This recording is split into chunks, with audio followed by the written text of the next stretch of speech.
දැන් ඉන්නේ හපුතලේ ටවුන් එක පාස් කරලා ගම්බේ දෙන්න පාරේ. ඉතින් අද මම යන්න ඇවිල්ලා ඉන්නේ ලිප්ටන් සීට් වලට. ඉතින් මාරම ලස්සන පාරක්.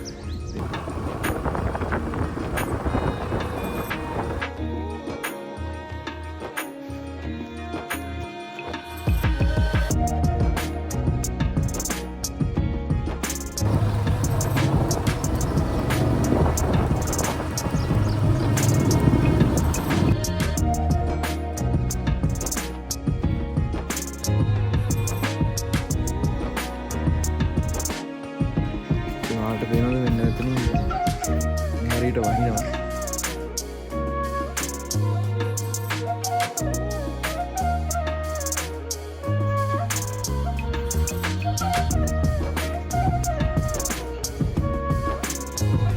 ලිප්ටන් මෙන්න මෙයා තමයි මෙතන ප්ලේස් එක හොයාගෙන තින්නේ. මෙයාට වතු